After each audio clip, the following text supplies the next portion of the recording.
So this is the towel I awarded myself for my 60th 60th birthday, and on my 60th birthday I did an event, personal event, which I organised myself, which was just me included in it, which is the Runneth triathlon.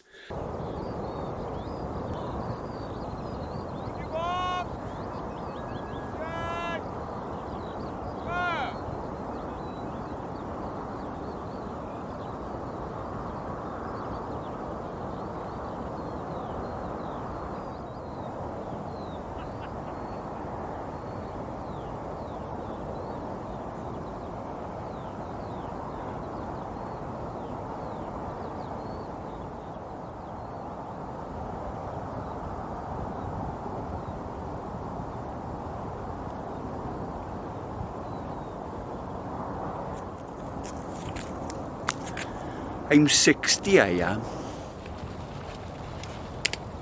am. So the video's on YouTube. So it was just after COVID lockdown. So so I did it on my own. Because everything I did was probably illegal. So but I'd ordered this before it, and so it's basically a history, not a history, but it's moments within my athletics, my sporting, my stamina sporting career that mean things to me. So I'm just going to break off from the main video for a minute or so, because I laid the towel out. I was only going to talk about the towel for 5 minutes or whatever, and it's so I just ran away with myself. But it's important to I think it's important to understand that as an athlete, and an athlete who wants to achieve things, you have to be selfish. And I have been selfish, incredibly selfish, and I still am. It's my nature. It's just the way I am. So I made a few notes here. It's self-absorption. It's self-belief. That's different. That's a different thing. And on top of that, then, is arrogance. It's you have to, or not you have to. Everybody's different. Okay, you have your own way of performing, of achieving things. Okay, but there has to be a certain amount of arrogance, or there has to be arrogance. You have to be. It's necessary. It's down to self-belief, but arrogance is, self-belief is an internal thing, whereas arrogance is an external thing, and there has been, and there always will be an arrogance in me, So I've broken off from that bloke under the tree to travel the Neath Fechan river from Pont Neath Fechan up to Scud Gladys. I'm not sure that bloke knows what he's talking about, because the thing is, a strong me creates a strong team if you work to the team ethos. So I've always done that within reason.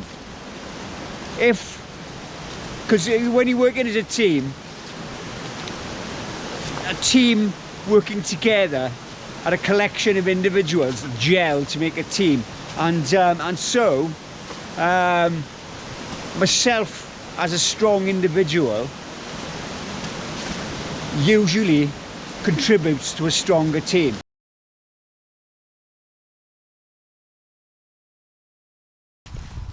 Good morning, Professor. Good morning, class. And boy, you're dressed like me. You're not the professor, boy. You're the pupil. Now, go and get yourself dressed, please. Sorry, Professor. I thought I'd dress up like you, cause I think you're really good. I think you're the best professor I've ever had. And I never seen a man who could talk as good as a nose as much as you do, cause you're the mostest brilliant, knowledgeable person I've ever met. I'm sorry. Boys are silly Billy, boys are silly Billy, boys are silly Billy, boys are silly Billy, boys are silly Billy, boys are silly Billy. I'm sorry, Professor. I won't do it again. Honest. Okay, boy, there are 15 minutes left of this history lesson. Are there any more historical events you'd like me to tell you about? Professor, can you tell us a story of Shy Dai again, please? I like that one. Ah, yes, it's one of my favourites. The story of Shy Dai and how you can learn from his life experiences. That's a good one. Ah, let's walk, boy. I'll tell you while we're walking. Oh, yeah. Yeah. Oh, that's a good idea. You know, of course, that Shy Dai was a champion. So life is a process. There are no secrets about being a champion, boy. There are only things you know about yourself and things that other people don't know about you. Build an armoury of techniques and skills, an arsenal of personal knowledge that you can use to cause positive effect to yourself. Sometimes, perfecting the process is more important than the outcome. Becoming a champion is a life journey, and that process began the day you were born. Oh. Really? So we are a life form and we're driven to become social animals. And after the competition is over, if we've lost as a team, then we learn from our mistakes to become a better team.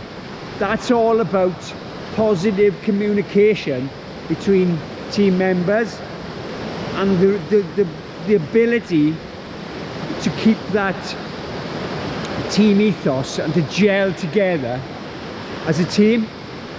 So I'm just going to hand you back to that bloke under the tree, or somewhere else, wherever he may be, and he's going to carry on now. So yeah, so it's important, I think, to apologise to my military friends. Okay, I was never I was never a soldier. It's important to understand. Okay, I was a soldier. All right. Okay, I was in the military. I would have gone to war. I would have fought in that war, like my father did before me. You know, but I never trained as a soldier. I wouldn't have regarded myself as a soldier. In the military, I eventually became a marketing asset, I suppose. They used me for, you know, this guy runs up mountains and he wins races. This guy's going to New Zealand and he's representing us, the armed forces, you know. But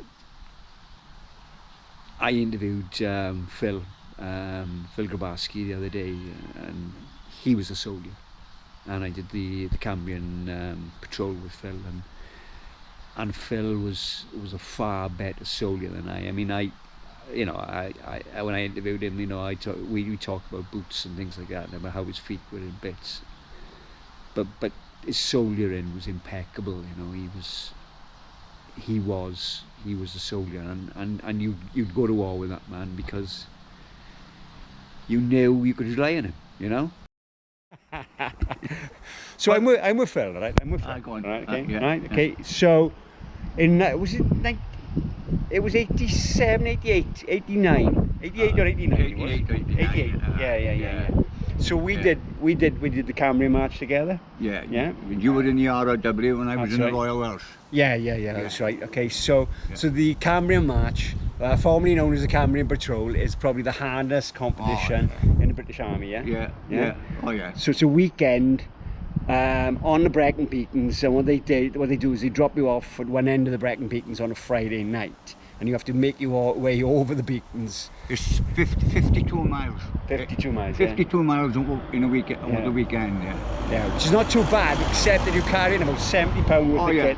Yeah. And it's not actually just the walking itself. It's the jobs you've got to do in between it as well, like going across the Esk Reservoir. Yeah. Swimming across the Esk Reservoir, to me, I found was quite challenging. And it was in the middle of the night as well, wasn't it? It was in the middle of the night, and we were pushing all our kit across the reservoir in a big plastic bag. Yeah.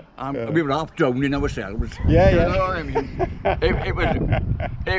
It was challenging, but it was at the same time, it was fun because nothing was going to happen because it was there was boats all around us. Yeah. You know what I mean? Was it? I don't remember. Yeah, I remember the boats. Yeah. I was grabbing hold of them. And I remember the boats. It was challenging. I was glad to see that over. Yeah. Because when you stand on Esk Reservoir and you look to the other side, it's a fair bloody distance, It's a long way across, isn't it? And you think to yourself, how the hell am I going to get across there? I reckon it was about 200 metres, isn't it? Oh, easy. Or maybe 100, easy. at least between 100 and 200. Yeah. Oh, it's more than 100. And it wasn't warm either. No, it wasn't. Well, no, it wasn't. It was bloody freezing. It's because it's October, isn't it? Yeah, It's early October. So Cambrian March is early October. They reckon it's cold. They reckon it's cold in bloody Iceland. You go across that reservoir in October. And then you want to get out the other side and tramp. And because you were in your kit. You were in your kit. Boots, full kit, the lot. Yeah. So the whole kit then is soaking for the weekend, isn't it? Yes, you kit.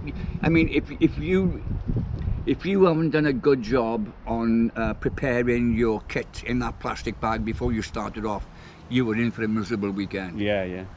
Because everything that you would put on would be soaking wet. Yeah. Oh yeah. So you were telling me about Nick Ravenhill will give you a phone call? Yeah, well, as I said, I was spending my last 4 months down in Neath TA Centre. Anyway, all of a sudden, I had a telephone call from Nick Ravenhill. Grabarski, he said, you're going on a Cambrian March. I just, thank you. Then, so I had to... So how much notice you have? About 2 or 3 hours. Oh, jeepers. I had to get home as quick as I could. Lucky I was. My pack was off. I'd only because I was still working with the TAs. Yeah. So I wasn't. My pack wasn't completely empty. So I just topped it all up. And off I went and hoped for the best. Yeah. I didn't need any.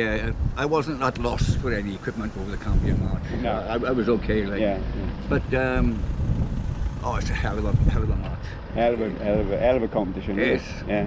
Hey, look, as I said to you, I was in the Falklands, and we've done a lot of tabbing in the Falklands. But the Cambrian March, when I got out of that Land Rover, when the boys dropped me off in Glynneath, and I got out of that, I wasn't wearing boots. No. Your feet were in bits, are they? My feet were in bits. Yeah. I could just about walk home. Yeah. And my mother said to me, "What the bloody hell is wrong with you?" My feet were in bits, and that's the only time in my army career I can honestly say that was the only time my feet ever gave me trouble. Yeah. It really 52 miles over the Brecon Beacons in a weekend, boy, with 70 odd pounds worth of kidneys. It's the weight to get to, isn't it? I mean, it pushes down in it. I mean, and it's not only that. Was your groin? Was you trouble with your groin? Yeah. Because most of the team, we'd end up walking like this because of the weight pushing down on the groin itself. And it's not only that, see, it's the ground in the Brecon Beacons as well. Yeah. Now the moongrass. Now the ground in the ground in the Brecon Beacons is I would say nearly exactly the same as the ground in the Falklands. Oh, is it really? Yeah. You sink in it like. Yeah. It's something I will never forget. Something you never forget the Cambrian March. Hey, look, I've done 7 tours of Ireland, right? And I've done the Falklands. I can forget them. Yeah. But I learned in the late 70s all through the 80s. Yeah. So I went through all of it like. Yeah. But I can forget them, but I never forget Brecon. Never forget. So some of the guys. So the team I was in. Started off in the RCT. I did Cambrian match in the RCT. Then we transferred over as a Cambrian match or half a Cambrian match team to RIW. You know. Yeah. But some of the guys I was in the RCT with did the Cambrian match about 11 or 12 times. Yeah. Something's popped up in you now. Yeah. You're bringing back memories now. I'm remembering. I'm 70 now. I'm remembering things now, and I remember. You don't look a day when No, Stella. I remember this. I remember this TA boy said to me. We were at the end of it now. Yeah. And he said to me, "Do you know what, boy?" He said, "It's the nasty boy, isn't it?" Oh yeah. He said, "Do you know what, boy?" He said, "You've done all right for a regular soldier." I said, "Have I?" He said, "Yeah." He said, "Everybody knows that the TAs are fitter than the regular soldiers." I wanted to fuck off. It was a joke, we all laughed about it. Yeah. But you know, I thought you did though. You did, mate. You held up well. I did think about it. Yeah, 2 or 3 hours. No, it's not that. I did think. Walk in the park. I did think about what you said, and do you know what? They were in a better state than me. Yeah. Because my feet were literally in bits. Yeah. But they just weren't. No. So maybe it's because they go to. Are we both? Right, let's go, right? All right. Maybe it's because they were more used to trampling all over we the do the beaches. thousands in the boots as well, see. We did the thousands in the boots as well. Yes, you know? see. So we did more. I suppose more distance, you know. Yeah. I mean, the thousands is 28 miles, near enough. 8,000 feet of climbing, but it's all on rocks and stuff and on that sort of terrain. See, us regular boys, we don't do stuff like that. No. We don't. Yeah, I mean the key element of our training was to get your boots right. You know? Yeah. So it's apologies to my military friends. You guys are soldiers. I was a specialist performer basically. They did the work. Yeah. And I took the glory. And to be fair to Jeff Rees, I say that that Jeff, in the video I carried Jeff's rucksack for him. Jeff was a soldier. He had a remarkable shot, brilliant shot. He was a top shot. He was a top soldier. He did something like 10 to 12 Cambrian patrols. And he was a soldier, and I wasn't a patch on his military skills, because I was self-absorbed and because I was doing the things that I was doing, it is, I'm probably going to label this video something like Mindset of a Champion, but basically it's just about, my arrogance. And the one the few tactics that I made during and decisions I made during races and stuff. So if you want to switch off now, you can, because it's just me. Sorry, me. So I'm just going to explain the photographs and what it is, what we got. So this is my first win in a multi-sport event, which is the Binia.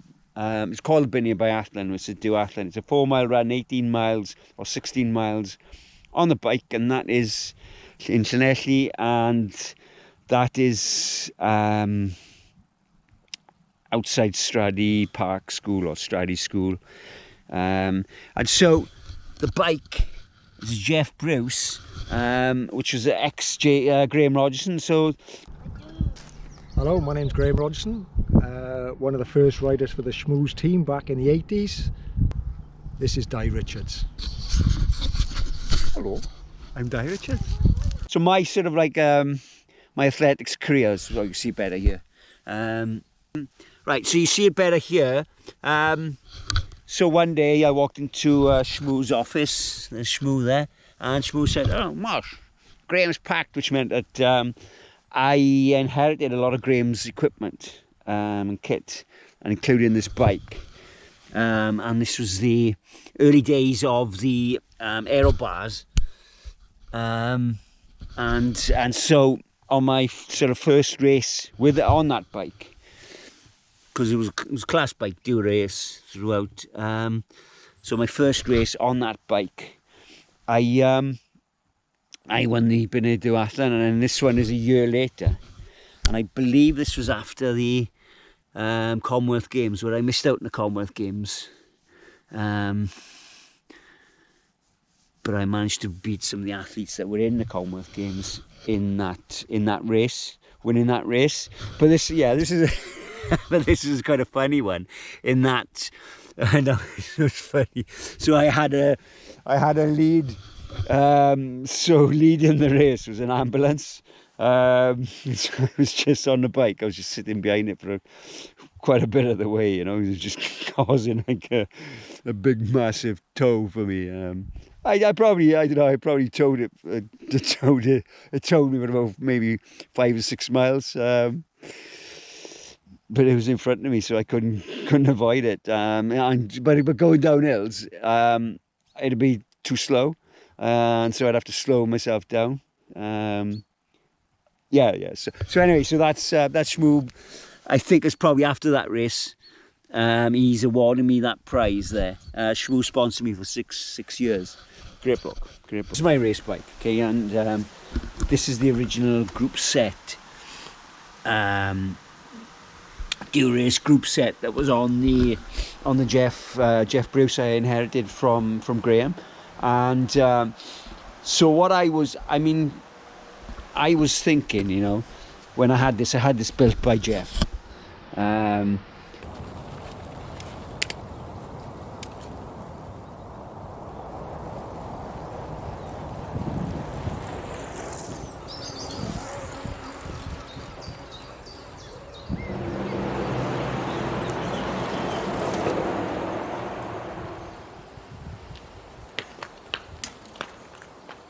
And what I searched for then was, because I was riding mountain bikes regularly.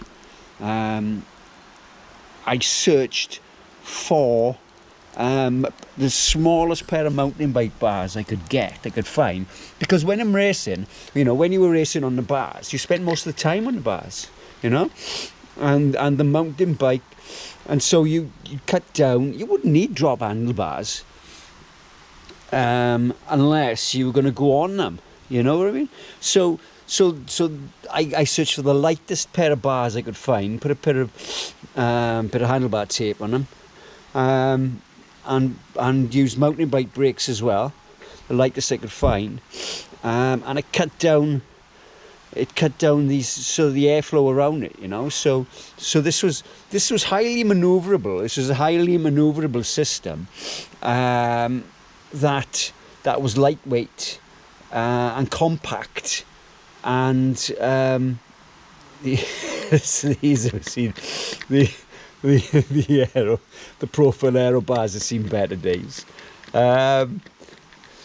So I was thinking, and I was always looking for that edge, and potentially, I mean, I was the first person in the triathlon club to have zip wheels. I mean, back in, what was it, 92? I think 92 or 93. 92, 93. I sort of I bought them. I think it was 93. I think it was in that January, February 93, and that the race I beat Chris, what's his name? So Phil Kibble and the guy who was the British Ironman champion, Chris something. Anyway, so I beat him in Hereford, but I think the week before Hereford was in Worcester, and that was the first time I raced on them in Worcester, the Worcester Duathlon. Which I won, and but these yeah, so the aero bars would knock say a minute to 2 minutes off 25, and the zip wheels would knock another sort of maybe minute off. So yes, but that was, you know, I was willing to spend for the edge, you know. And yeah, this was my coming round. Look at this. That is a rock hard carbon saddle that weighs extremely little. Done a job for me. So this is me winning the Briscoe 10k race in Gosainan, probably the biggest race or as event as far as numbers goes. About 750 people in that race. So I won it on a hot, boiling hot day, when a lot of the Swansea areas were on team duty up in some sort of relay somewhere. I think 12-stage relays. But Paul Miller was in front of me with about 3-4 miles, or with about 3 miles to go, 2-3 miles to go.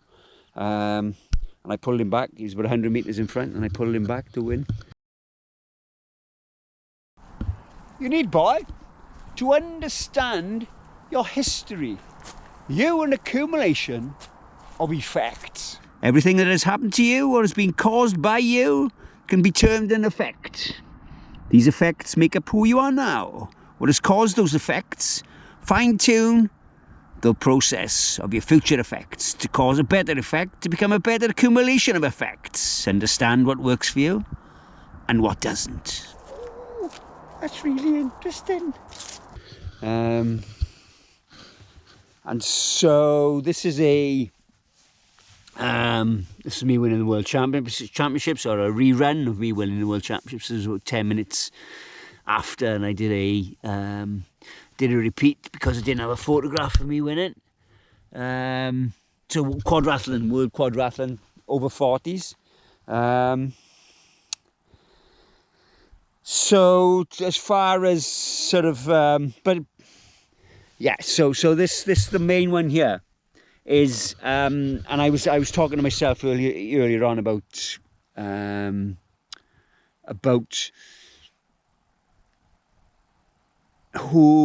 not who I am, not defining myself. It doesn't define myself, but if I had to pick one moment during my sort of my sporting career,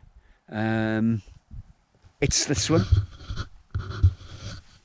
because, and the reason being is that's the Welsh thousands. Okay, so as the second year, so Dai's on peak form, Super Dai, king of the mountains. I think they're on. Yeah, so those are some of the headlines from the first time I won the 1,000. So number 501.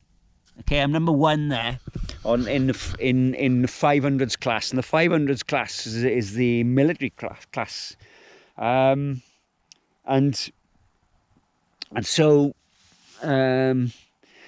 so the race starts on the coast near Snow. Well, not sorry. The race starts on the coast near Bangor, a place called Abergwyngregin, on the beach. Near enough on the beach, and then it runs up through. It's called the Welsh Thousands. At the time, there were 4 1,000 metre peaks in Wales. Now there are 5. One peak has grown in between, and so yeah. So we started on the coast. Teams. Okay, it was an individual competition, but it was also a team competition. So we were in a team of 4. Best 3 to count towards the team prize at the end, but there was also the individual prize. So I'd won it the year before, and I'd won it the year before, and we'd also won the team as well. So it was myself, Jeffrey McCherrington, and we won the team on that day. So this particular year, the it was a nice day. So, so there's myself, Jeff, and Mike. We always run as a team. On this, so on this particular occasion, I think I carried Jeff's rucksack for a bit, to take the strain off him on sort of, because Mike and myself early on, we wouldn't hang around, and I'll say wouldn't hang around. You had to take your time, right? it's like 8,000, I think it's something like 8,000 feet of climbing, and it's about 26, 27 miles on the ground, but all that climbing and stuff is it takes it out of you, the ups and the downs. It was it's more the downs than the ups that would get you. It's important, boy, to consider information.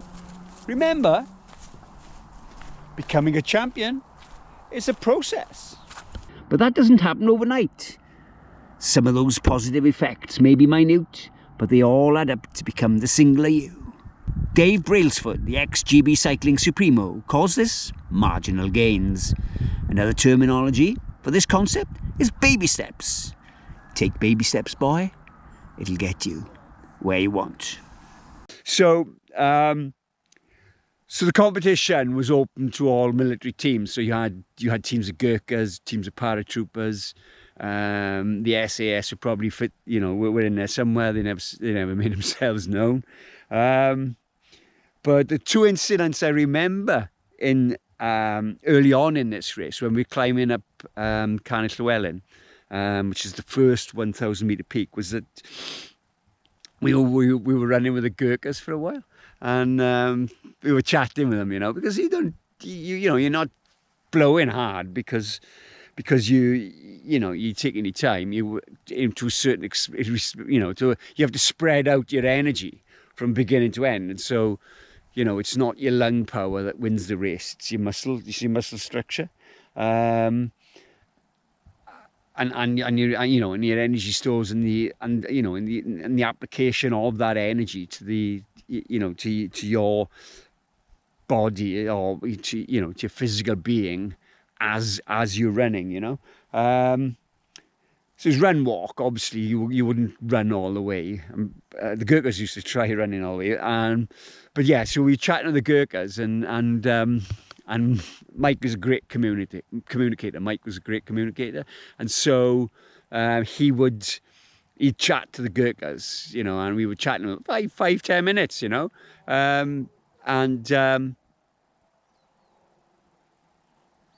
just listening to what's in the, some cars on the Ricos Mountain, or some scramblers maybe. Anyway, so Mike was a great communicator. So after about 5-10 minutes, they were calling it, because the Gurkhas call everybody Johnny, so they call us all Mike. Yo, Mike, how you doing, Mike? Come on, Mike, hurry up. Keep up with us. But anyway, we run past the Gurkhas, and then we caught up with a group of, I'm not sure whether I think they were paras, but they included. They included Rob Herring, who was the Army triathlon champion from a few years previously. So we were talking to them, and I said, "Oh, you're Rob Herring, aren't you?" And he said, "Yeah, that's right." He said, "How do you know?" I said, "Well, I've done the triathlon against you." And he said to me then, "Oh, well, who are you then?" Well, I said, "Oh, I'll tell you at the end of the race," because I wasn't going to tell him, because being number one in the race, okay, I'd won it before, people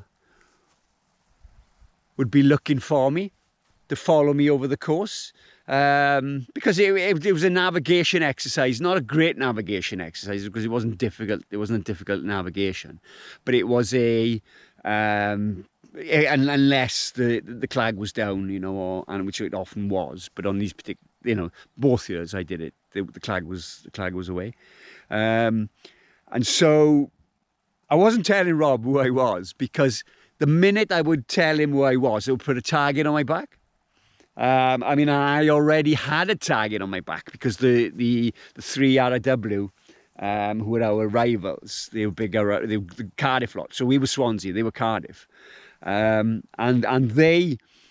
they had a target on my back because they knew I'd won it before, the year before.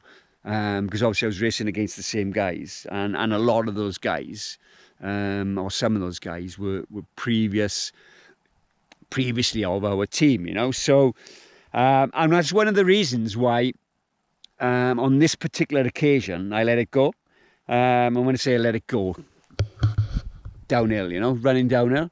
Because running downhill is an art form. It's like running uphill is all guts, and there is an art to running and walking uphill. But running downhill again is another is a different thing altogether. And so so they turned up, and we didn't know this. They had Paul Wheeler, who was a Welsh cross country champion in their team. Now I knew that Paul over 8 to 10 miles would beat me, you know, so I could not allow him to be within striking distance of me come Snowdon, you know, potentially. And he was good uphill. Paul was a great uphill runner, and he was, he's a great athlete. So we're at the top of, or coming down off Dafydd. Okay, so you do Canet Llewellyn first, and then you do Canet Dafydd. And Canet Dafydd is like it's a bit like a sort of long, slow slope. It's a ridge, more of a ridge. But then coming off Canet Dafydd, so you can see, is that Llewellyn? No, I think that's to the right. That's the right Llewellyn, but the Dafydd is over here.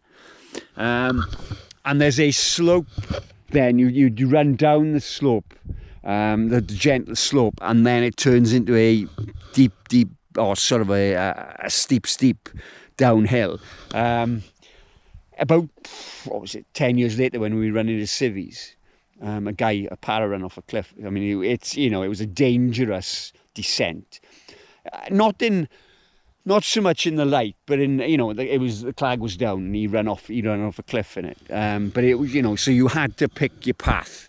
And I was just sort of, I was cruising. It's a 5 hour, or less than 5 hours, it was 4.5 hours it took me. But it's a 4.5 hour race for me. And I was cruising at this point. The point of Dafydd was what, 10?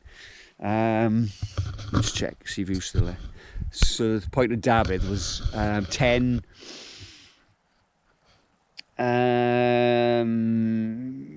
Sort of 10 minutes before. No, sort of 15 minutes before that. 15 minutes before that. So what is it?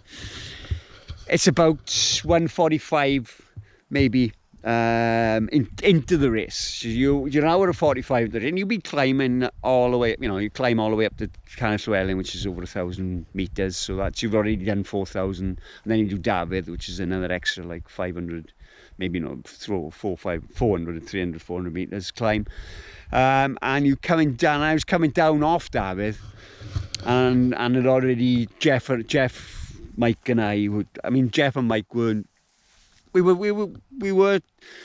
they were sort of lagging a bit, so I was comfortable, and I was always at the back of my mind, what if Wheeler or sort of somebody tags onto me and I sort of and I can't get rid of him, and so I let it go. We were running down the hill, I let it go.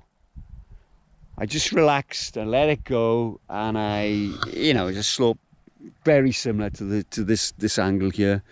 I just let it go. I let gravity do the work. Bang, got to the bottom. I didn't look behind me. Just run down call it the waterboard road. So that's a tarmac road, and that road is about 2 or 3 miles long. And about that time, it's brutal on the legs, you're travelling at a speed down on a tarmac road. There's a grass ridge or grass verges, but the grass verge is not continuous, and it's not a great deal, but so it takes a lot out of your legs. But I'm comfortable at that point. At that point there, I'm leading that race, and I've got 2 gears left. It is, boy. Mind over matter.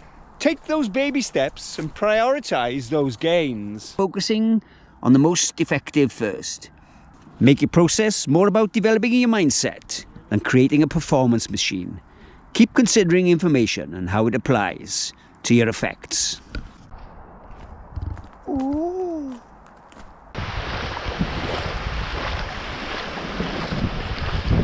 So I've flown magically from Craiglin Ridge to Aberafan Beach, and I'm interrupting the video and the bloke talking because he's going off the cuff, and the information that he's saying is not always correct. Because if you think about it, thinking about what he said, I mean, it's too many things. I'm a man, for God's sake. Well, what was last time I looked? I'm a man, for God's sake, and having to think about what I'm going to say and matching it to the proper information is a difficult thing, you know. So the levels. So I wanted to talk about the levels I used prior to that 1993,000s, and probably the 92 as well. As I trained probably from, I think, around 87, 88 on a heart rate monitor, and there were 5 levels. There was a recovery level, which was really easy. I mean, you based it on, it was based upon a Matt Brick form. Now, well, Matt Brick was a World Duathlon champion from New Zealand, Port Taronga, and he published this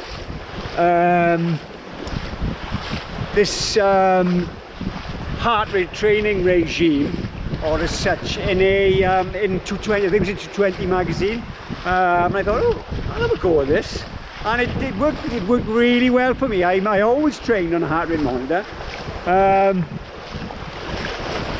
but rarely, very rarely, unless I needed to record my heart rate, I rarely ever raced on the heart rate monitor, because racing is different to training. I mean, and there were 5 training levels. So I had a recovery level, which was really easy, which I would use after races and stuff. And then there was a level 1, which you did all your long rides on, all your long runs, all the long stuff would go on the level 1. And you know, you'd set your heart rate monitor, and when it would reach, from the top of my bonds, I think it was 124 to 139. And when it reached when my heart rate monitor reached 139, it go beep, beep, beep, beep, beep, beep, beep, and then you just hold that back.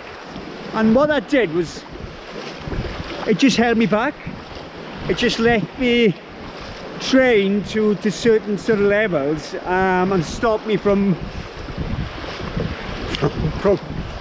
basically wearing myself out, which I would have done. I mean, when I first started running, because I went from running in 82 or 83, and I went to triathlon in 85, but I sort of I go out of the house, and this is part of my route actually, Aberafan Beach.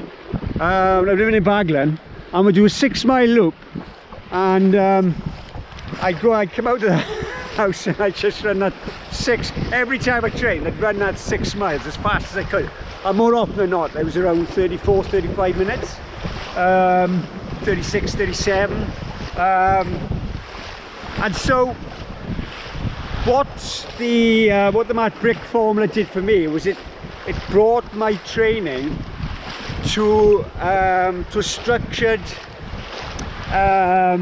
it structured my training so that I didn't sort of break myself and overextend myself. So you had the level 1, which is for the long stuff. Level 2 which was like a tempo. It was a low tempo stuff. And you know, if I did, it's, you know, I do sort of like 20 minutes to 40 to 60 minutes on a low tempo, and that was really good training. And then you had a sort of a level 3 then was a high tempo, a fast tempo, for say 4 or 5 minute efforts. And then level 4 then was you just race or run to exhaustion or train to exhaustion. And I never, or very rarely, did I ever go into level 4 in my training. I did racing, but not so much training. So at that point in the Welsh Thousands in '93, I'm at level 1, because the plan is Mike, Jeff and myself to run together to the finish and win the race together. But like I said, I ran away. It was just Mike and Jeff were a bit sort of lagging a bit, so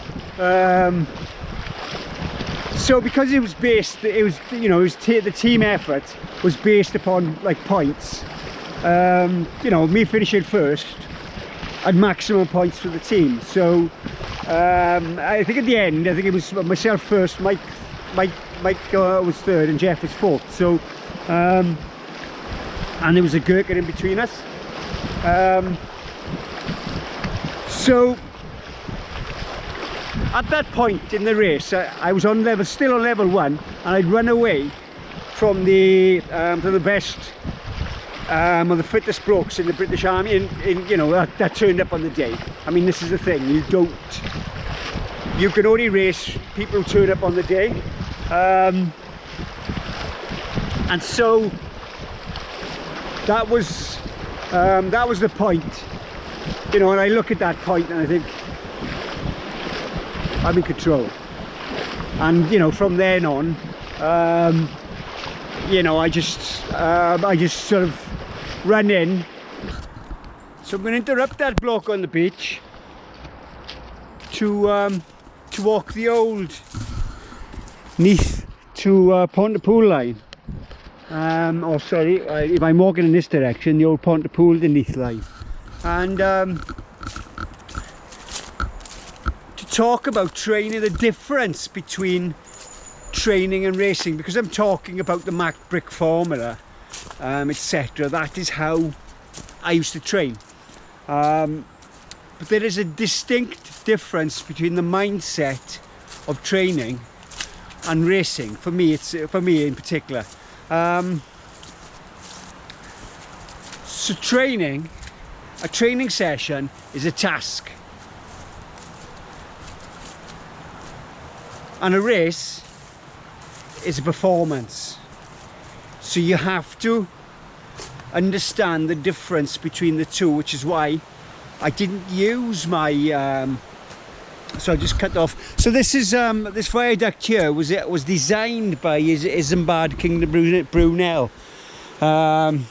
Isambard Kingdom Brunel. It's the Pont Walby viaduct, and I'm just entering on the slopes of Cwmgrelech, which is the only place in South Wales where all 7 layers of rock strata reach the surface. But to come back to training and racing, like I say, a training session's a task. You get through it the best you can, whereas racing, a race is a performance. So training, and this is why sort of people throughout my years of racing and training, people would beat me in training sessions even if I was trying as hard as I could, but not in a race. And the reason for that is, in a training session you only draw from a process, whereas a race, a performance, draws from a system, So it's everything you have in your personal armory, in your arsenal, everything you can pull on, every bit of experience,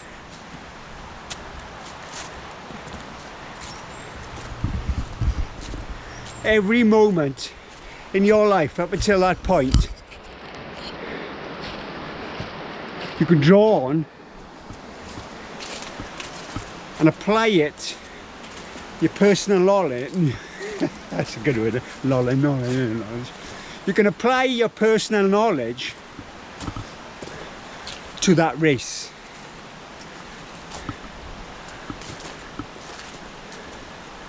I knew I'm going to sound big-headed again. It's that what made me a champion, is the ability to perform in a race, and the ability to perform in any sporting contest. For example, when I was at one stage, I was injured from running, so I went to play rugby for the battalion, and I turned up at the first training session, and one of the centres said to me, "What position do you play?" I said, "Outside half, number 10. Oh, there's no chance he'll ever be a number 10 in this team," he said, because the adjutant, the major, he's a number 10, and he won't oust him. So 2 games later, I was number 10. and I played in the first ever 4th Battalion win over the 3rd Battalion outside, as an outside half, and I scored the first try and kicked the first conversion, and we coasted that victory. It's always important, boy, to watch, listen, communicate and learn. Watch and listen for things that go on around you. Talk to people, consider the information, boy. You gain in communication, evolve your personal knowledge of everything around you and adapt that knowledge to make yourself a better, more complete human being. Ooh, I like that. I can do that. But that's, yeah, that's to come back now to performance. It's 2 different mindsets. There's a training mindset and a racing mindset. So at that point in the Welsh 1000s in 1993, I'm talking about levels, which is why I interrupted myself on the beach. But I'm not talking about training levels. What I'm talking about are racing levels. So at that point, I'd been conserving energy for the whole of that race up until that point. Because you know, okay, we're 2 hours, say 10 minutes into the race there, and there's 2 hours and 20 left. And you know those 2 hours and 20 are is the main part of the race. It's the middle group and then up Snowdon. And so you have to conserve that energy, because Snowdon is energy sapping and you need every ounce of energy, especially if you're under pressure.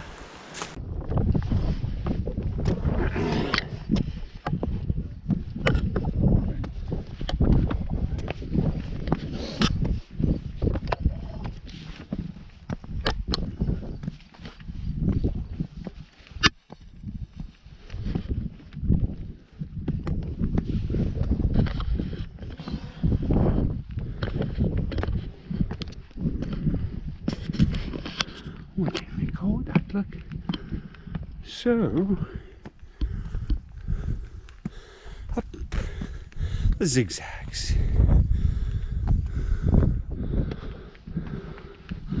So in the Welsh thousands, this is the killer.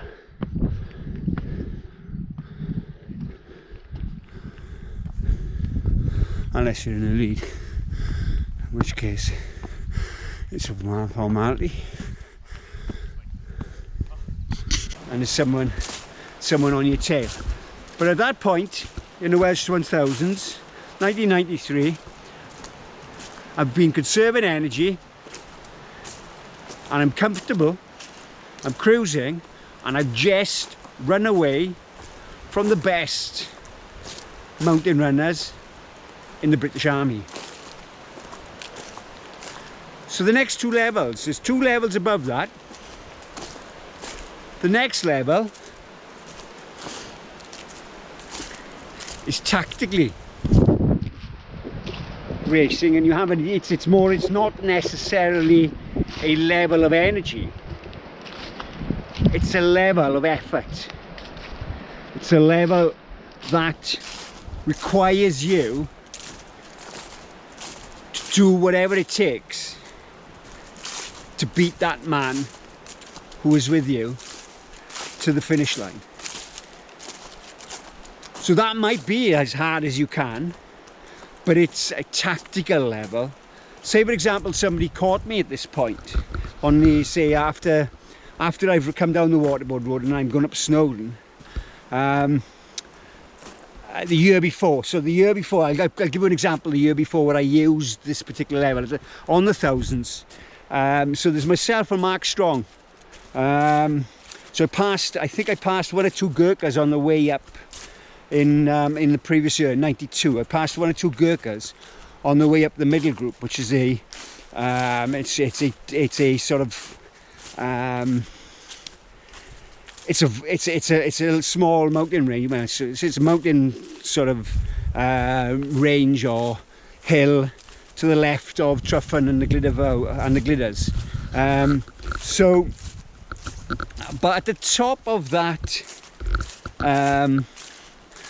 slope, it's a good slope, and it's up the Llyn Ffraith, which is a lake on the top. It's a good slope, and I think I passed 1 or 2 Gurkhas on the way up there, and I caught Mark Strong, who was in the lead. Mark was 3rd Battalion, so I caught Mark on the top there, and I'm pretty sure Mark said to me, "Oh, should we run in together and win the race together?" Because he was in a different team to me, and I said, "No, it's okay, thanks." Don't quote me on that, because I can't. You know, I'm in mindset. I'm in that tactical mindset, and I'm not shifting out of that. But I'm thinking, you know, I caught Mark, and you've got 2 choices then. You can either stick with him and run, or you could try and, you know, you can stick with him, stick behind him, and just let him do the main bulk of the work, or you can push on and try and crack him, you know, and that's what I did. I sort of caught him up. I think we ran together for about 4 or 5 minutes, and then on the downs, there's a big downhill then, through a rock, through a boulder field, which is quite a difficult, technical downhill. It's not like the motorway coming off Dafydd, which I mean, call it a motorway. I used to call it a motorway because it was. You could, if you picked the right line, you could run it without hitting any boulder fields. But you couldn't run off the middle group without running through a boulder field. And I cracked him on. I think I cracked him just before, just after the top of that. I got to the top of Snowdon, obviously, and yeah, and at the I can't remember if he was there on the turn back. I don't think he was. Yeah, anyway, so that is that I did what it took at that point. That is a second point, a level 2, where I squeezed. I put the squeeze on, increased the pace slightly, put the pressure on, and just dropped him there. Was the other option? The other option is a proper surge. So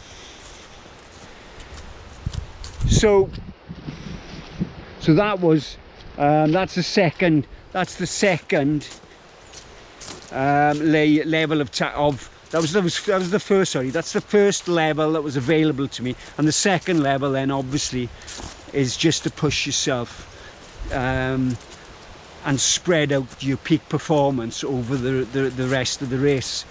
And I never had to do that in the thousands, but obviously on other times I have. It's just you just hitting that peak performance like I did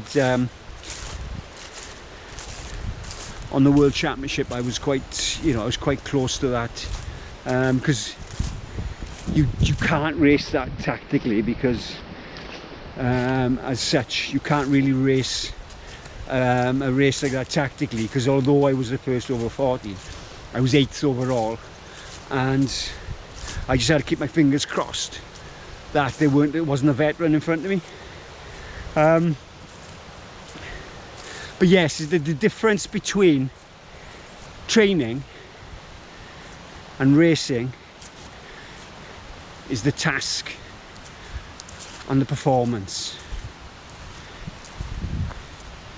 You're training for effect, but you're racing to win.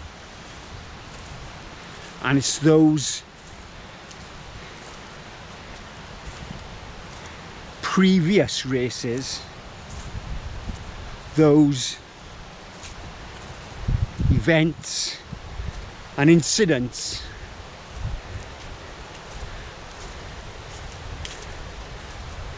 that you store up there that give you the ability to reach that level of performance that is your best.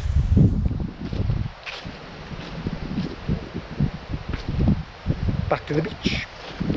But in 1992, about 6 months, 7 months, 8 months before that, I did the New York Marathon. So Mike and I went over to the US to do the New York Marathon with the battalion,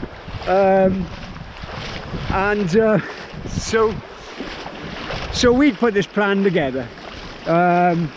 We were going to run 540 mile in, which I think worked out at 2:28, because we figured we were both capable of potentially running around 2:32, 2:33.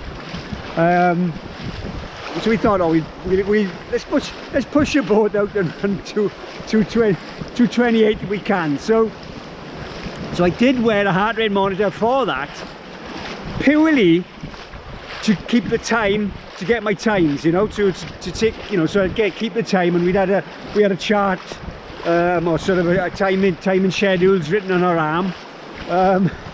Anyway, so what happened with that? Personal governance and responsibility are very important. Take responsibility for your actions, boy. Don't allow others to influence your decisions. Learn to know yourself better than anyone else. People will attempt to use you as a resource, so only allow this when there is a positive benefit that outweighs the negative effects. Learn to understand the purpose of your actions and those of others. Oh, I can do that as well. In that race, for some reason in 92, there was one of the slow starts started early, and when we merged with this slow start, and they were sort of it was about after a half a mile or a mile maybe. After we merged with these people who were running, they were all running around 8-9 minute miling, and they were all close together. So we were in the end, we were just weaving in and out of these people. And at 2 miles, I looked at my heart rate monitor, and I was at 10k pace. So I thought, I think the first mile took us 7 minutes, something like that. So we were down, a minute and 20. And then the next mile, I looked, it took about 6:20s. And by the time it opened up, we were bollocks basically. we were running a 10k pace in a marathon, and we both said, well, what the hell, let's go for it. And, so I blew it 12 miles. I hit that level at 12 miles where I couldn't maintain that sort of 540 pace. And I just got slower and slower and slower. And I did 241 in the end, but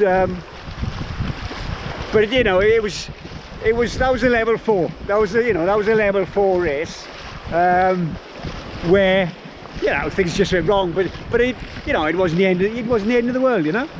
I mean, we're never going to win. We were never going to win the New York Marathon, so it didn't really matter, did it? Look after your kit and your equipment. They are an extension of you, boy. Your kit and equipment are the tools of your profession. Look after your kit and equipment, and it will look after you. Oh, I think that's really good. Back to the thousands, talking on the towel. I mean, I've got that, I suppose I've got that wrong, I suppose. I had 3 levels, I suppose, but I was only ever going to use 2 of them based upon that, you know, that event. But as far as racing goes, you had to, I mean, I was of the opinion, okay, that I would optimize my racing performance. You know, I'd get out there and I'd try and win the race, or try and get the best result I could. And if I was capable of winning a race, then I was willing to push it through that barrier. I pushed myself to the point of exhaustion. And then the gear after that is you push yourself till you break.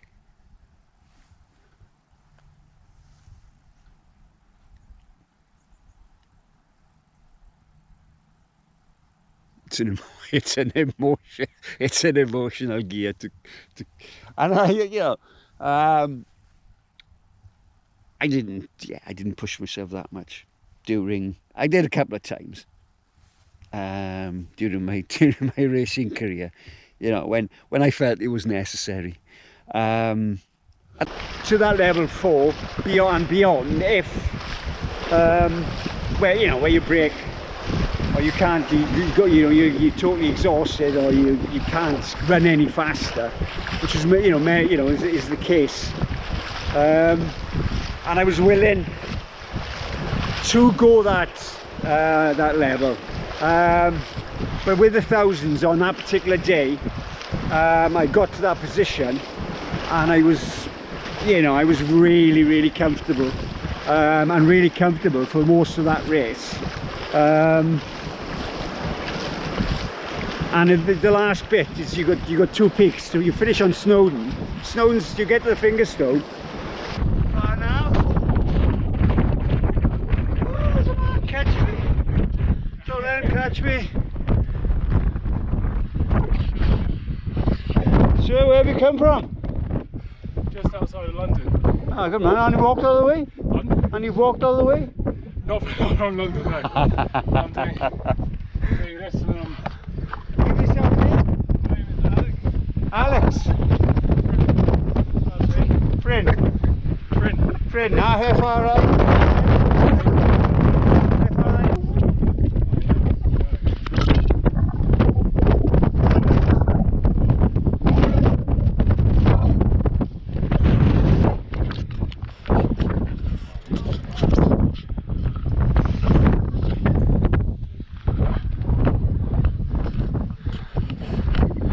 You finish the Snowdon, sorry, you finish on the top of Snowdon, but before you go to Snowdon, you go up Cribberthysgol, which is on the right. So you cut the Fingerstone, you turn up to Cribberthysgol, and when you come back down, coming back on the same track, so you know by the time you get back to the Fingerstone, if nobody is coming the other way, the race is in the bag and you've won it. So so I went to the Fingerstone,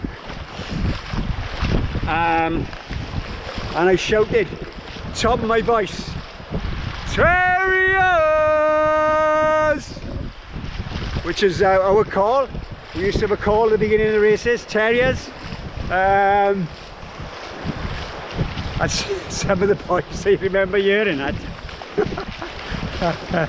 But then, you know, the race is in the bag, and but it's important to understand I got the top, right? Okay, and then, you know, I won the race, but it was a team. You know, it's the team. It's not just the people on the ground.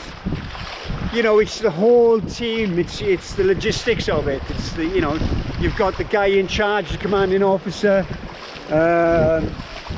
Barry Smith. So commanding officer was Mervyn Lloyd, and he was a top man, top man. Really looked after us and made sure the team came first. You know, then you had Barry Smith, who was. Oh, good afternoon. My name is Barry Smith, and I joined for RRW many years ago.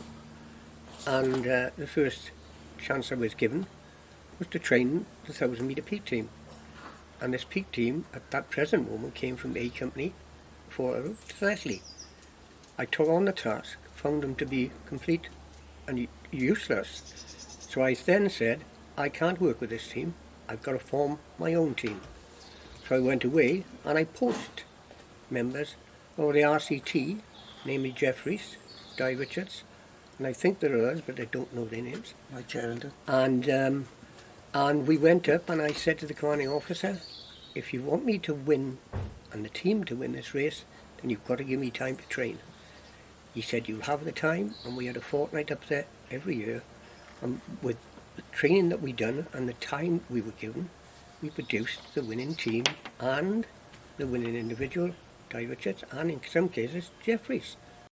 I knew another CO after that, and we had a chap called Mervyn Lloyd, who was probably the best CO that I certainly served with, and he was part of my regiment anyway. And he gave us a large amount of time and encouragement, and apart from the thousands, we won many more events, but he was a very genuine and a very nice man. And what about there's a vicious rumour that goes around that you gave the guys cooking apples for the... Oh, well, we used to have haver bags when we did the training in the daytime, which I would give out at the bottom of the waterboard road normally. But we were doing the haver bags in the night, and I thought I'd bought Granny Smith's apples, eating apples, when in fact they were cooking apples. So when the boys said to me, you've given us cooking apples, I said, they're not cooking apples, they are eating apples. So eat the bastard things. And Jeff Rees, you were one of those people who I certainly was. who had the cooking apples. I had the cooking apples, and they weren't Granny Smith's. Hey, They were definitely cooking apples. They were the size of a house. they were big. They were big apples. I stewed some the other day. They were And lovely. we never ate them, but that was one of our memories. I'm going to keep my cup in. So how many times did you do Welsh thousands, Jeff? 29 times in all. I started in 1983. I was a colour sergeant, and he'd work the logistics. He'd make sure everything was good for the event, or for the day. You know, our accommodation was right, the food was right, because we were picky. You know, we didn't want any we didn't want any old crap food-wise. You know, we would. You know, for me in particular, I was really sort of fussy with my food to get. You know, it's your fuel. It's what you've got to get your fuel right to win. You know, to run the race. You've got to get it right. And so yeah, we had Barry, and then we had the whole team. Then, you know, you had Mike was a great communicator. Jeff was a great inspiration. And there was, you know, there's a whole number of guys who were all part of the team, and you know, we went out the night and we enjoyed ourselves. But we put the work in, and we did the race, and we won the team event, and you know, it was more important for me, to be honest, to win the team event than it was the individual. Yeah, anyway, so I think that covers the thousands as such. and that particular picture. But as I said, that if I had to take a moment away from my sporting career as an athlete, that would be it. But if I had to take a moment away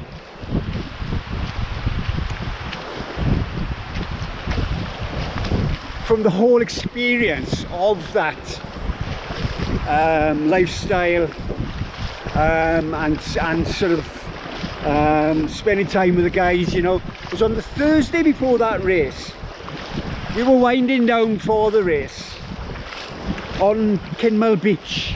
We were running in the sort of the in the shallows like today, you know, and there was I tell you, there was a beautiful sunset, you know, and there were 3 or 4 of us, and it was a beautiful sunset, and there was a shallow sort of puddle to our left, and it looked as though, you know, the sun was shining, the sun was setting, and it looked as though we were floating, and we felt like we were floating on the water, you know. We were coming down. We'd had a tough couple of weeks sort of training on the mountains, and we were coming down, peaking for the race, 2 days out, and it was magic. Honest to God, it was just like magic, you know. You just felt, woo. I do it again. It's nice to me. Woo.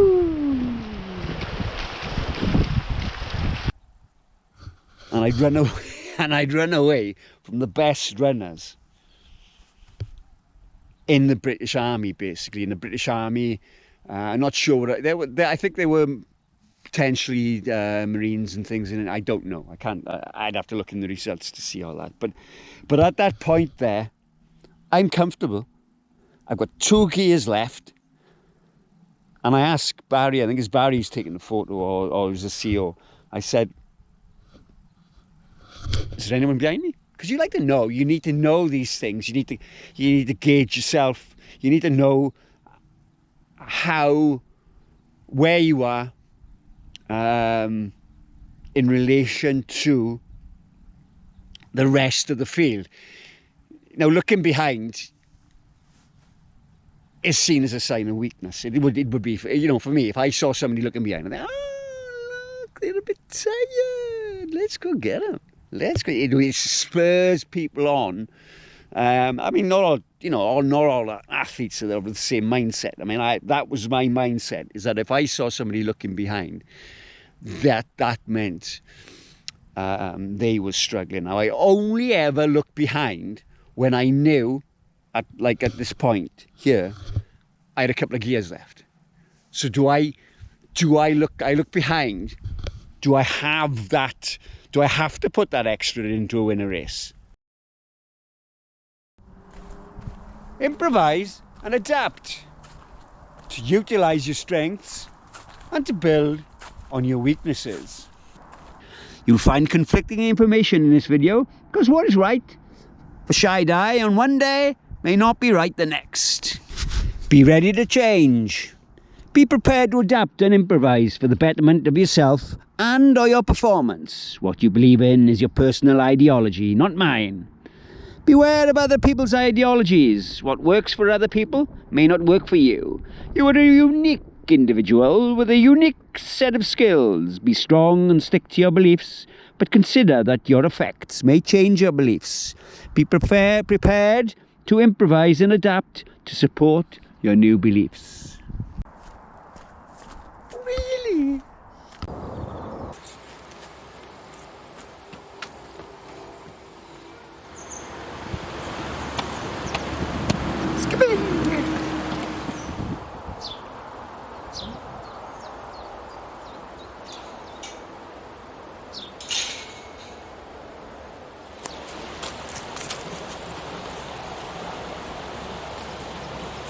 Ladies and gentlemen, please give a big hand for the winner! Dai Richards, Remedy, Dragon 2020! Thank you! Nick Ravenhill said to me, where are you going? I said, well, I got to go. He said, no, you're not. He said, sit down, you're playing flaming Don with me. So he said, yeah. So this beginning of, I had a run-in with Nick once, sorry. No, well, not a run-in, but he, I used to run with my elastics up there on my lightweight, see? Because it created air. Yeah. Created an air pocket, and it wasn't much of a, you had less of a, less drag on your lightweights. So Nick said to me once, he said, don't wear your lightweights like that. He said, don't wear your elastics like that. So I said, okay. But I'm going to wear them in a race. He said, you won't wear elastics like that anywhere. Yeah. So I turned up. I tell you another story about Nick Ravenhill, right? Let me finish mine. Oh, go on. So I turned up with my elastics on the race. Down, as per Nick's instructions, and then about 20 seconds before the race, and I pulled them up. Yeah. And I looked at him. And I went. Yeah, he had a good sense of humour. Oh, he was good. Yeah. And I tell you why he had a good sense of humour, because we were in the Falklands, right, and to keep morale up, we were all playing there, really. Yeah. And I went in. He was in his office one day. He was writing something. Yeah. I knocked on the door. I said, "Are you in a good mood?" And he said, "Why? What you want?" I said, I want you to write a letter. She said, why? I said, I want you to write a letter. I said, allowing me to be the first into the canteen. Because in the Falklands, right, we all used to queue up outside the duty. Yeah. So I want you. So he laughed, innit? And he wrote me out this letter. I think I was a corporal then. I don't know. I can't remember. Yeah. And anyway, that Phil Grabarski into the front of the queue, and he used to go into the canteen first. Yeah. I nearly got strung up. The boys loved him. I nearly got strung up. And Nick Ravenhill and them, they were in the queue and they were laughing like, we had some fun. Yeah. I loved my time in the army.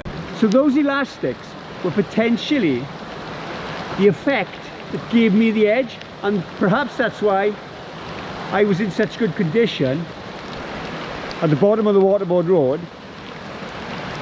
And nobody was with me. I conserved all that energy climbing the mountain. So the reason I wore my elastics like that was because I'd considered what was happening when I was climbing the mountains. So what was happening was, when I was climbing up the mountains, there was resistance created.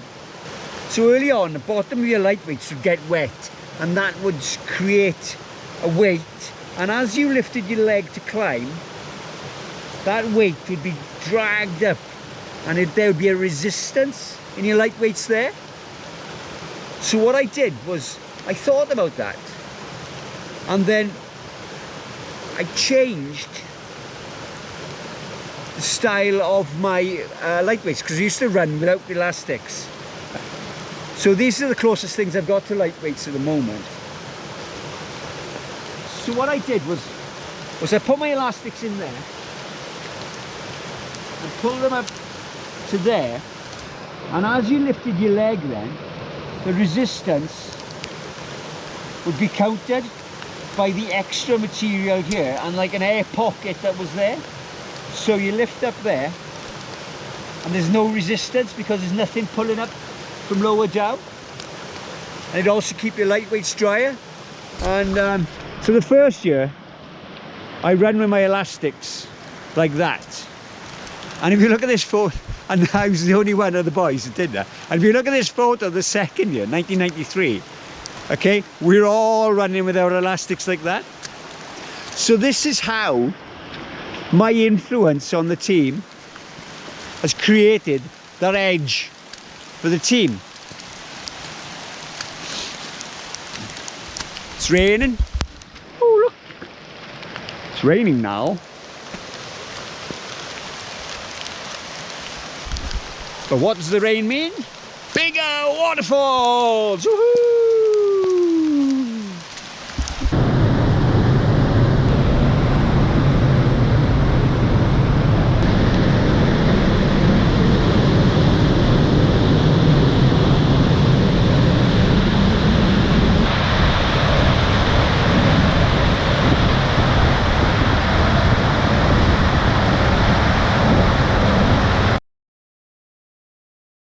tell you what, boy.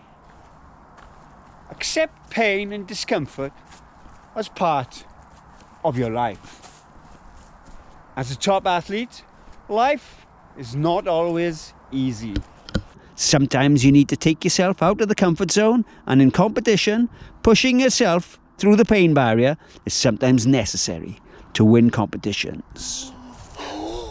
At this point, yeah, when I finished the World Championships, I had a gear left. I still had that.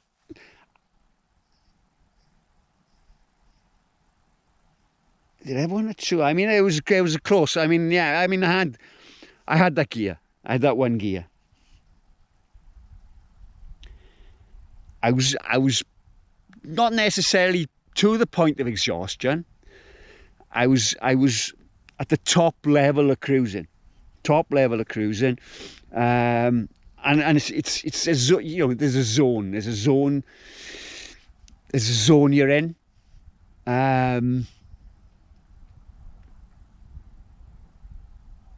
I mean, I was in the zone for that. I mean, when I won the World Championships,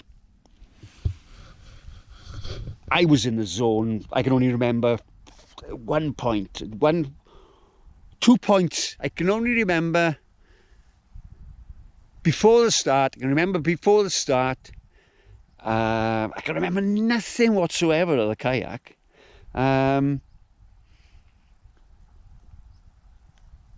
I can remember one point on the bike about maybe 5 miles. So the bike was about 50, I think it was about 50 odd, 52, 56 maybe miles. Maybe less, can't remember. But you know, it was a middle-ish distance. And I remember that switching, saying to myself, get back in. I dropped out of the zone. I was thinking about something. I get back in, and the only other point then after that was with about a mile and a half to go on the run. Colin Hill, who's the other, who's another British guy, passed me with about a mile and a half to go, and I was close to cramping up, you know. And I thought, yep, let him go. He's a different category to you. He's a different category. You're a veteran. He's a senior. Keep yourself where you are. And so I didn't push myself to that point where if I'd have cramped up, potentially I could have lost a couple of places and lost that win, you know, because it was a win, you know. Over 40 in the world. That's me, and I won it by half. In the end, I won it by half hour, so you know, I was half hour ahead of the next guy. And that was over 350. So that was a big margin. Yeah, but to come back to that is the point. That if I had to take a moment away from my sporting career as such, and I across the board, you know, rugby, football, squash, whatever, that is the moment, this particular moment, and this particular photograph captured by either Barry or the Sienna, and you have to be thankful for those, you know, because in those days you never had digital cameras, you never had videos as such. Nobody was videoing the race. Well, very few people would be videoing in the race, very few people would be taking photographs, and I whoever took that, I think it was Barry or the CEO, they captured that moment for me. And I look at it and I think, I'm in control. I am in control. And I'm at the level of physical fitness that is few people in this country would ever reach that level of fitness 3 weeks after that? 5 days. No, it's 5 days after that. I won the TA Triathlon Championships. I could hardly walk. I could hardly walk. I turned up at the race, and Phil Kibble, who went on to win the race and who'd won it the previous year, he said to me, "Dai, how are you doing? All right?" Yeah, go do. I said, "Who do you reckon's gonna, who's your competition today, Phil?" He said, "You." Because I'd beaten him in March. I'd beaten him in a duathlon in the previous March to that. In Worcester, no, Hereford, sorry, it was Hereford, when Hereford 1 week, Worcester the next. But I'd done him on the bike on that, because he's a better runner than me, but I'd done him on the bike. And I'd won that race. I was in Hereford. He said, "You?" I said, "Well, Phil." I said, "Phil, I could hardly walk, mate. I did the 1,000 on the weekend." Ooh, he said. Anyway, he went on to win it, and I think it was like the 3rd or 4th finishing. But in that particular race, but I won the TA Triathlon Championships for the first 4 years of its existence, which was something like 88 to 90. So that was 93. So it was 93 then. So it must have been 89, I think. I think it was the last time. I think that was the last time I did it. It was either 93 or 94 was the last one. I think it was probably 93 was the last year I did it. I tell you, boy, you need to enjoy and embrace the challenges in which you place yourself and those that are presented to you. Embrace poor performance and disappointment as an opportunity to learn, respect and understand your competitors, and learn from their strengths. Consider their strengths and whether or not you can use and adapt their methods for your benefit. Ooh, that's really interesting. And then a couple of weeks later, so I was 3 weeks after that race. I ran 29:36 for 10k, but we can see it from here. Actually, it was on. No, we can't quite. Yeah. So the mountain there is the Hirwaun Common, and just over the hill there is the Ricos, top of the Ricos mountain. So it started on the top of the Ricos mountain and went down. Well, it went through like about 3 miles up and down undulating, and then it went 3 miles down into Turbo Rugby Club.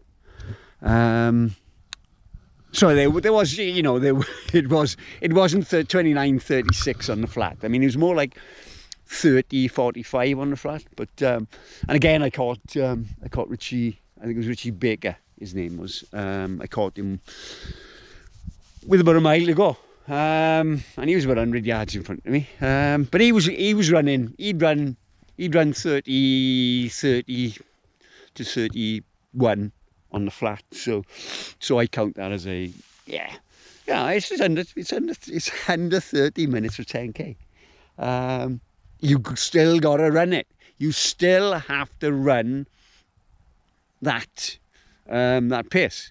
Oh, I missed that one. I missed the coast to coast to New Zealand. So that was the first time.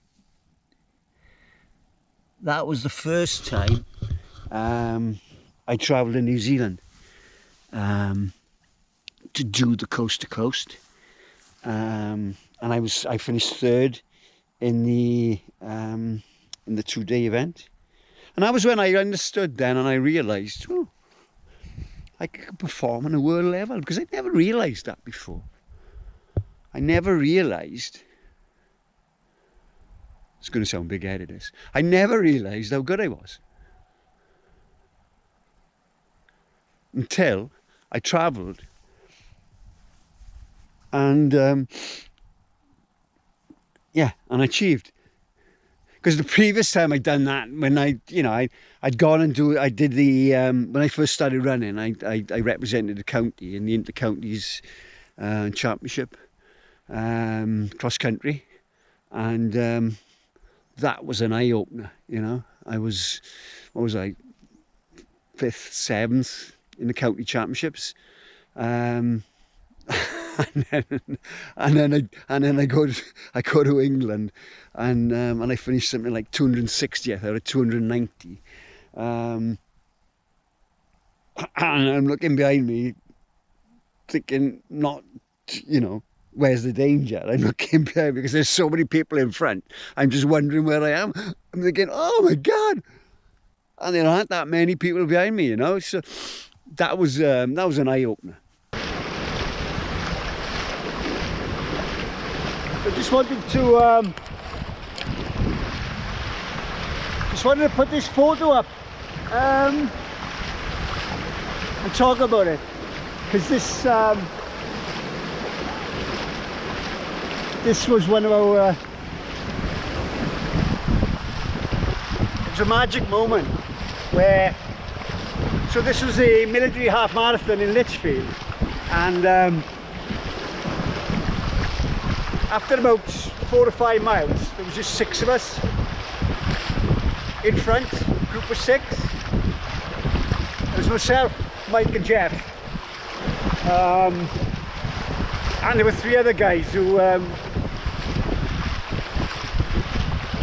wouldn't quite say where they were from, but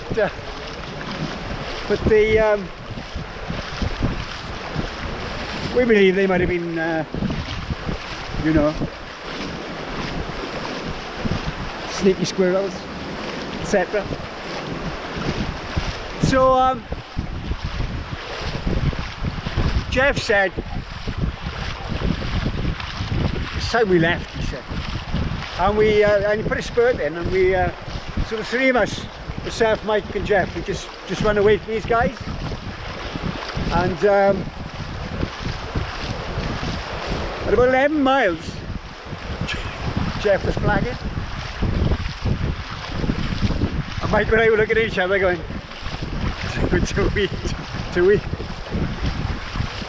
do we fight this out, Chai, or what? And I said, no, mad, let's get hold of him and let's run in together, terriers together, and so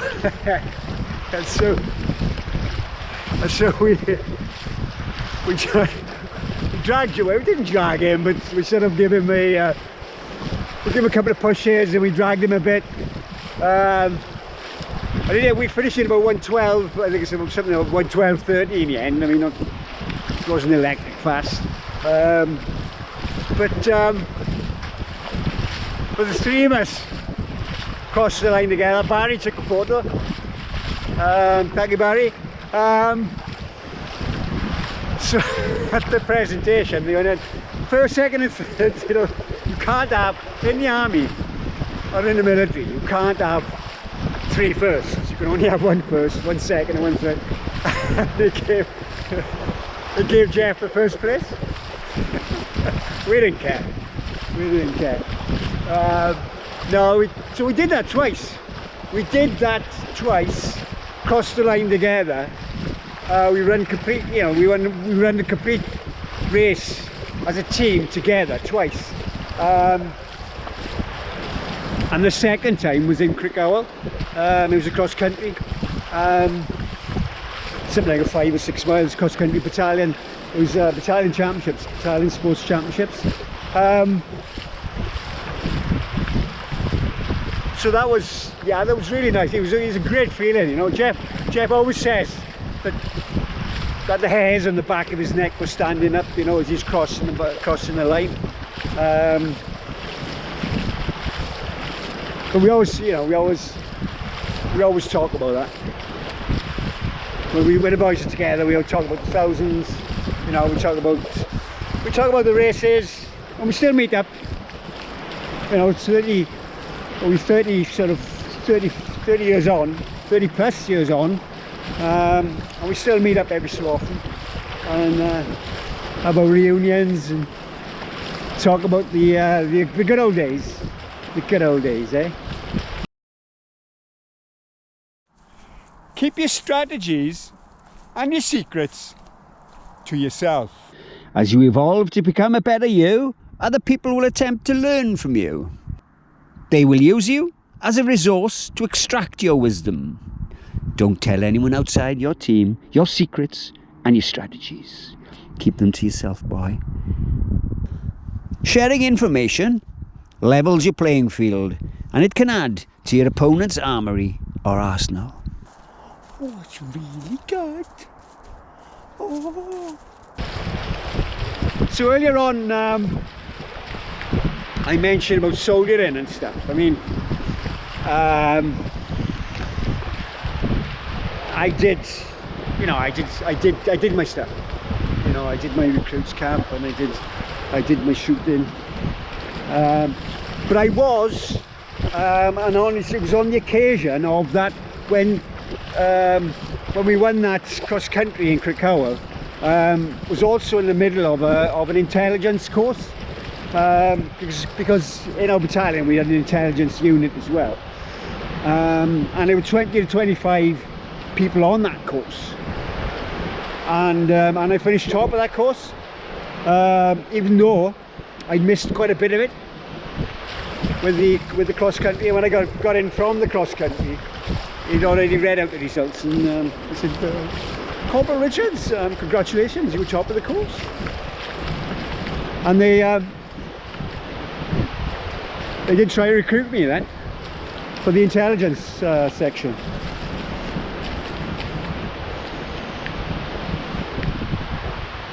I really like that, but yeah, too much. Can only do so much, you know. Family, kids, job. An important thing, boy, is building good habits. Creating good habits and developing a healthy lifestyle are key elements to success. Remove distractions from your life. Adapt your personal environment to promote your well-being and your evolution to becoming a better you. Ooh. Ooh. So that was at that point there. Okay, so this point here was at my fittest. Not my fittest, I do apologise. So I was at my physical peak. All right, so I was at my fastest. I was at my fastest, but at my fittest was not then. It was 2 years. No, it was the year before that, 99.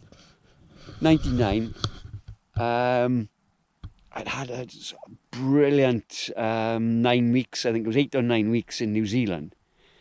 Was that 98. Either 98 or 99. I finished 7th in the European Championships. I finished 8th in the World's Championships there, and 8th in the European Championships the week before, and obviously won the veterans on both of them. And in it was 98. It was definitely 98, because in 99 I had a silver medal in the British Championships, in the British Quad Championships. And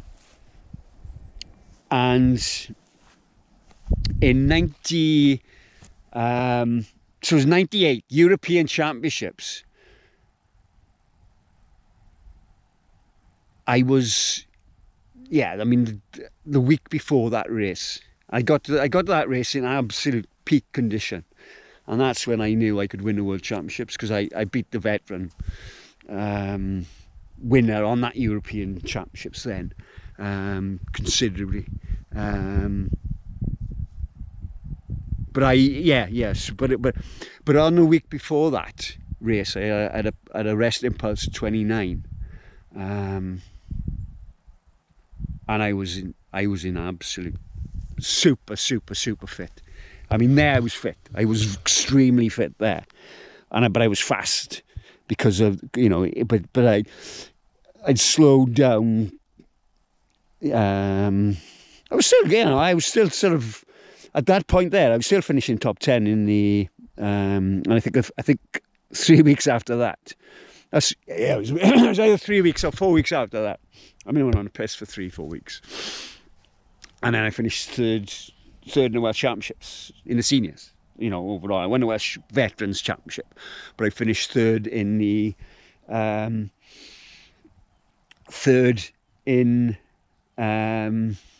overall, I think. I'm pretty sure I did. It was third in Bala.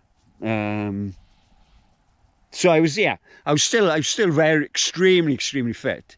But in '98, I reached that stage of fitness where you just know your body. You can tell your body how sort of the quality, the level of that fitness. You think you turn up, you turn up at a race, and sometimes you get it wrong, obviously, but by the time I got to 40, by the time I got the age of 40, I mean, I could pinpoint. I could actually, I could get myself pinpointed to a. I could get the peak performance. I could hit that peak performance for my particular level of fitness. So almost every race, you get an optimum performance based upon the fact that you spent 17. By the time I got to there, I had spent 17 years racing, and some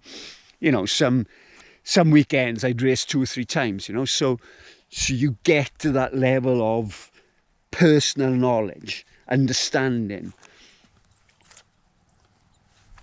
to be able to get the best out of yourself, to be able to optimize yourself, or your performance, to get the best out of yourself. And that's how, that's what I was there. I was getting the best out of myself there. But I didn't know how I was getting the best out of myself. And there, I'd got a bit more savvy there. I mean,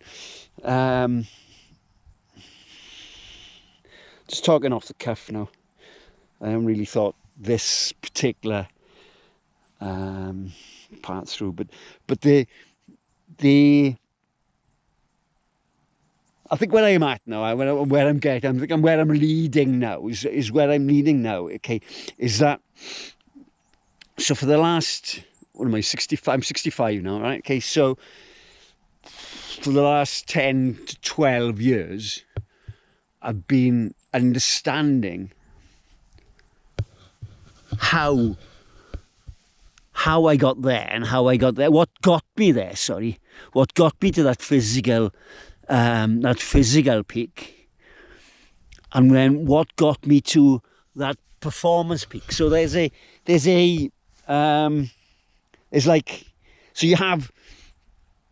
two peaks there, yeah. So there's the physical peak, all right, where my body is at that level that I ran on 4:30, so I think I was 9 minutes off the course record, but I wasn't running for the course record. I was running to win, and that was my mantra, or whatever, my MO. You run to win, because I wasn't saving myself for the triathlon the week after. I was going out there, and I was running to win, and I was it was the performance. The performance was there to win. Your journey, process, and outcomes are important, boy. Life is a journey, and the things that will happen to you will be your process. Each effect caused by yourself or by others to you are many outcomes that have contributed to your personal outcome. That outcome is you, as you see yourself now. The publishing of this video will cause an effect that will contribute to your new evolved outcome, boy. Ooh, I think I can be like that. And that was my motto: shy, fly, grin, win. But I'd never grin when I win. You wouldn't see it. The grin comes after. The win is a relief. You spend all that time. You spend all that time working. It is work. It's hard work. Training day in, training day out. Getting yourself to that level.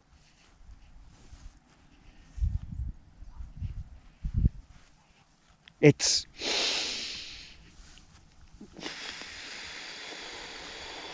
you make sacrifices. You make sacrifices. But at the end of the day, you can look back and you can say,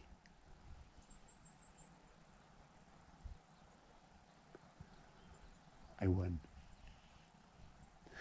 Not I won. I achieved. Not I achieved. I got the best out of myself.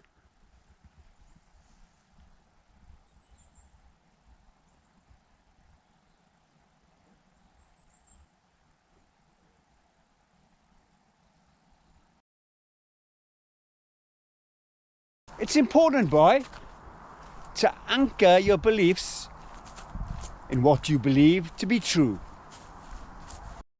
In Shy Dai's competitive career and in life generally, winning is what he does. He has made it his truth. Believe in your truth, boy. Be the best version of what you can be.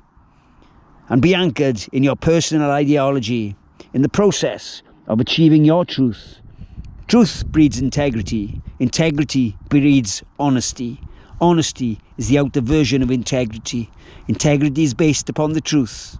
Understand your limitations, boy. Push through your limits, boy, to create a new truth.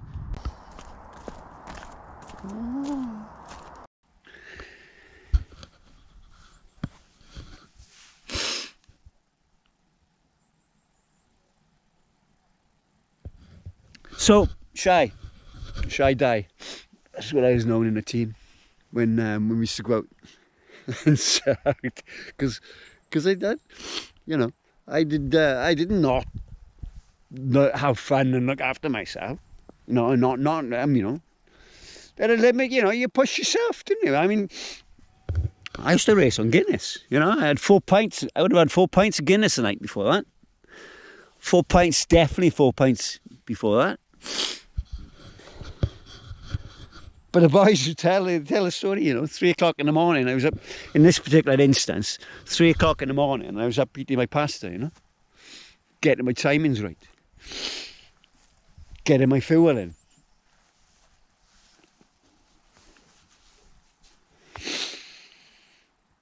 Yeah, but where I am now, okay, so the last 10 to 15 years, okay, I've spent the time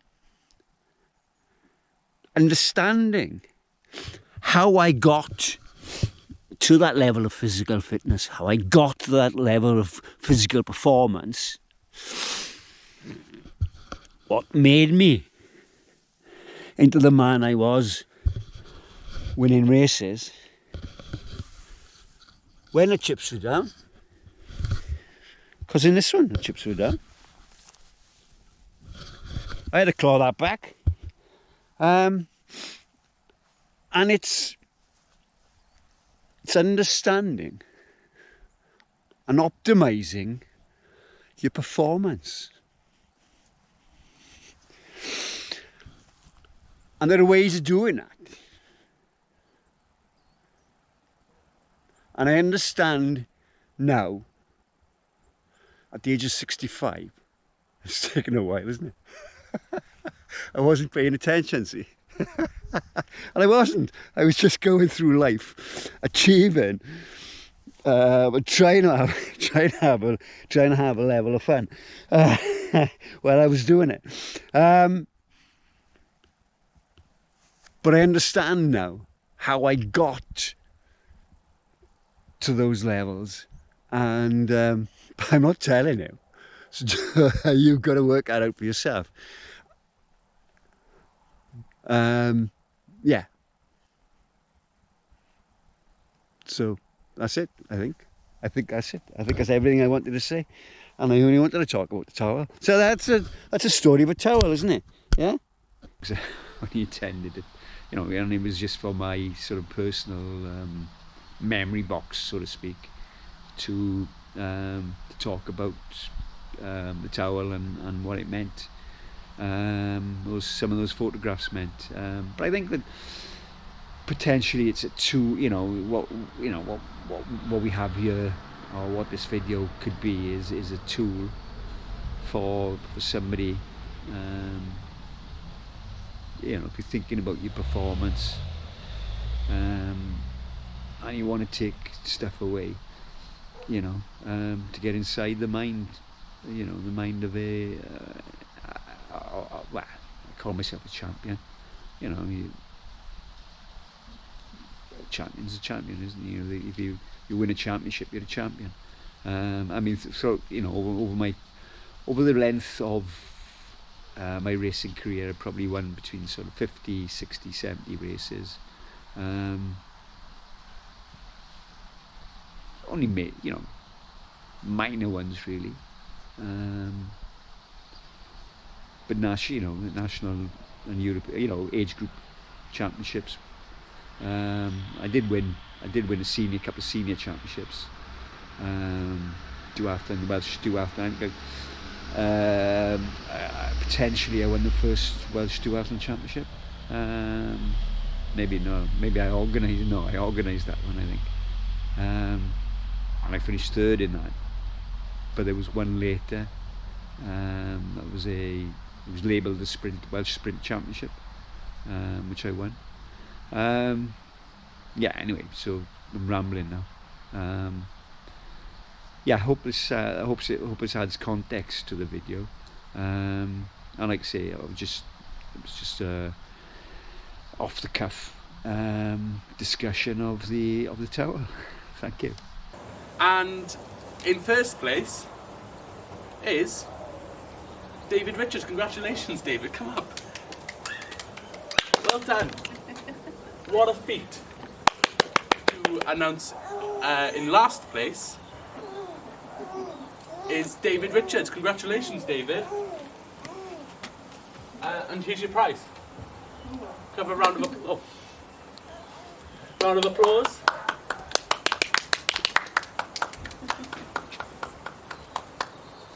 I don't know if you saw the bloke on the other side walking his dogs, but when I got there I asked if it was post call. He laughed. Starring Ryan, Riley, Orshan. Professor, I want to be like Dai when I grow up now. Not you anymore. Boys are silly Billy. Boys are silly Billy.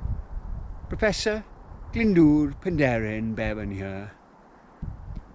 Mynydd Campus, Dinas University, Baglandside.